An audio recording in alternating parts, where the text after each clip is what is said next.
Crespo, Onda Cero. 1:21, ya saben que los miércoles es un placer coger un poquito de aire, de respiro y en esa vorágine del día a día, de la actualidad que nos lleva para adelante y para atrás, pues pararnos y mirar un poquito por el retrovisor a cuáles son nuestras historias, nuestras tradiciones a seguir tras las huellas de la sierra, buscando pues no solamente rincones y la leyenda, sino también esos oficios. Ya saben que hemos iniciado como un pequeño ciclo de oficios olvidados que queremos recuperar en este ratito que charlamos siempre con Guillermo Herrero. Ya saben que es el responsable del proyecto de toponimia de ADESGAM y que está con nosotros. Guillermo Herrero, ¿qué tal? Muy buenas tardes. Hola, buenas tardes, Sonia. ¿Se me escucha bien lo primero? Se te escucha bien. Iba a decir, está con nosotros y además bien acompañado. Pero yo no quiero presionar a nadie, pero sé que tienes público ahí al lado. Así que hoy hay que hacerlo especialmente bien, Guillermo? Sí. Cuando tengo a mis abuelos que son mis primeros fans, pues tengo que hacerlo mejor que nunca, eso está claro. Bueno, decía que empezábamos tras las huellas de la sierra, hablando de toponimia, hablando de rincones, hablando de lugares que marcaban un poco la vida de las gentes, y hace unos cuantos programas nos dijimos, ¿y por qué no hablar de las gentes en concreto, y en concreto de esas profesiones que alguna vez fueron importantes en nuestro entorno, pero que han caído en el olvido en muchos casos, ¿no? Claro, son profesiones que con el paso de los tiempos pues se van olvidando, se van modernizando y ya no se hacen de la manera en que se hacían, como es especialmente este caso de los caleros, que es del que vamos a hablar ahora. Venga, pues vamos a ir explicando qué son los caleros. Háblame de esta profesión olvidada.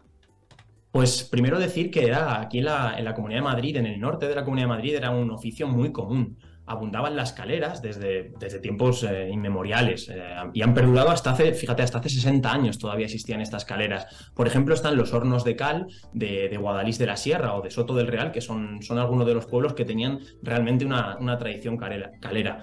La obtención de esta cal necesitaba, lógicamente, de un horno que se calentaba previamente a unos 900 grados. Se calentaba esta piedra caliza. Wow. Y nada que ver con cómo se hace en la actualidad, que actualmente se hace con unos hornos industriales. Pero vamos a hablar entonces un poco de eso, de qué hace durante estos años en las poblaciones que decimos del norte de Madrid, esta profesión, este oficio de calero era una de las bases, porque la cal, como veremos luego, se utilizaba para infinidad de cosas. Bueno, pero cuéntame cómo eran esos hornos, porque me parece muy curioso. Pues los hornos, que tenían más o menos eran unos señores hornos. Tenían unos 4 metros de profundidad y 3 de diámetro. Sí. No pensemos que era un pequeño pozo, no. Tenían unas paredes que normalmente se recubrían con arcilla para evitar que se perdiera la temperatura. Y entonces, cuando comenzaba todo este proceso que vamos a explicar, primero el calero, desde el interior de la estructura, desde debajo, iba, y para esto había que ser muy fino, iba poco a poco, minuciosamente, unas piedras calizas que habían sido previamente extraídas y troceadas, las iba colocando formando una especie de bóveda exterior. Y ahí quedaba, en ese espacio de esa bóveda, quedaba justo un espacio para prender la leña, prender el fuego y que se fuera quemando la piedra que había arriba. Y encima, abajo en los hornos, tenía un hueco, que era en la base donde se iba avivando cada ciertas horas, normalmente cada 6 horas, como mínimo, el calero tenía que acudir para ver cómo estaba siendo el proceso y evitar que se apagase el fuego, claro. Claro, pero qué complicado, ¿no? ¿Y si llovía, por ejemplo? Pues si llovía se podía arruinar todo este proceso, motivo por el cual los caleros, con mucha vista, elegían normalmente días de verano tranquilos, días que mirando al cielo, que no hubiera riesgo de precipitación. Ya sabemos que antiguamente no tenías el iPhone para ver si iba a llover mañana, pero seguramente acertaban más que el iPhone, también te digo. Y bueno, durante las primeras horas de cocción, pues la cal iba desprendiendo un humo blanco y luego, según se iba quemando, ya era más negro. Y fíjate que estaba 3 días, 2 noches, o sea, 3 días en total, permanecía encendido, continuamente alimentando la leña para que no se enfriara. De vez en cuando se limpiaba, se sacaba la ceniza que iba cayendo y para dejar espacio a la nueva, y ya el tercer día era cuando se dejaba de meter leña al horno y se tapaba la parte de arriba del horno de cal para que se fuera apagando lentamente, pero con un poquito de tiro todavía para que fuera terminando la combustión. O sea, ahí como con mano, con delicadeza, ¿no? Ir cerrando poquito a poquito para que fuese terminando esa combustión. Y entonces ya se extraía la cal.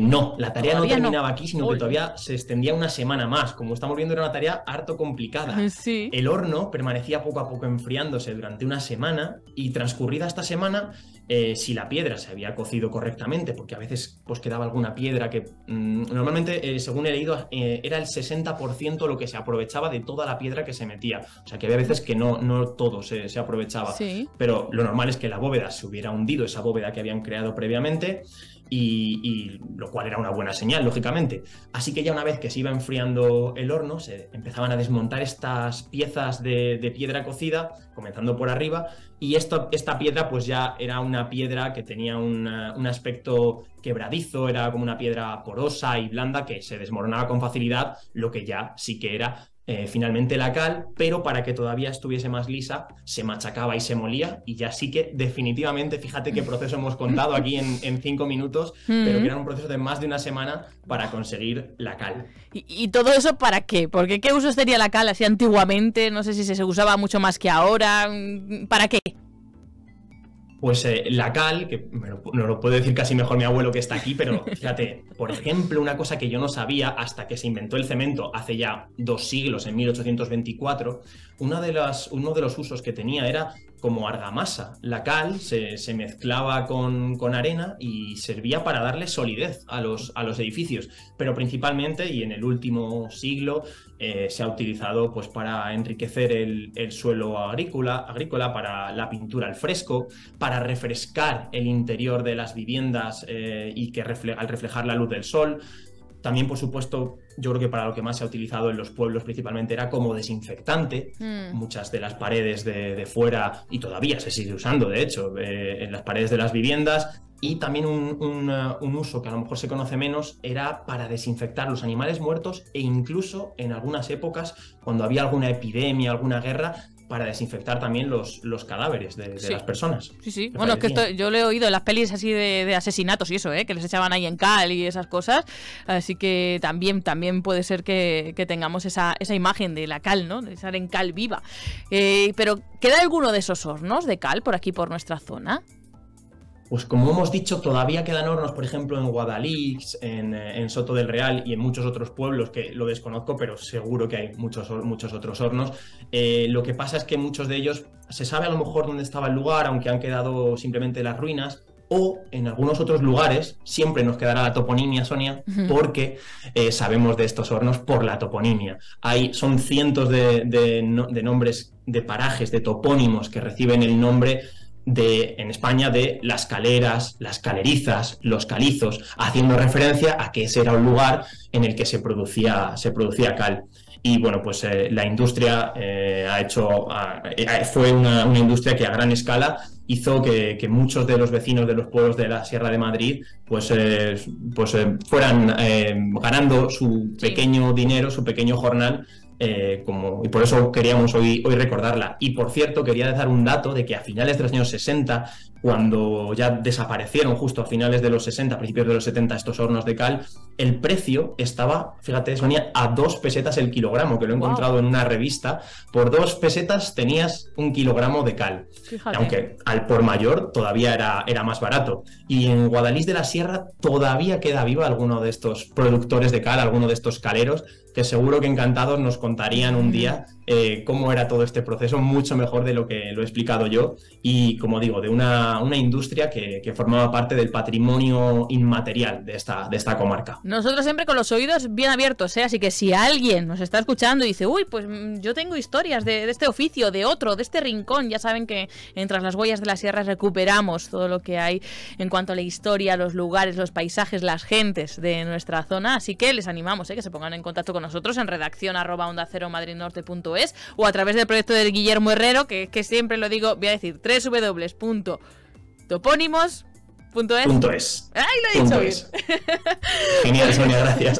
Pues Guillermo Herrero, responsable de www.topónimos.es y del proyecto de toponimia de ADESGAM, muchísimas gracias por haber estado con nosotros. Y nada, ahora cuando ya termine la conexión, pues un aplausito así de los abuelos. ¿Lo podemos escuchar así como que sí, de fondo? Un aplauso de los abuelos, un aplauso de los abuelos, míralo.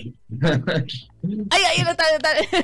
Bueno, pues un besazo desde aquí. Muchísimas y un beso te lo devuelven, Sonia. Muchísimas gracias y hasta la semana que viene, Guillermo. Adiós, hasta luego. Hasta luego.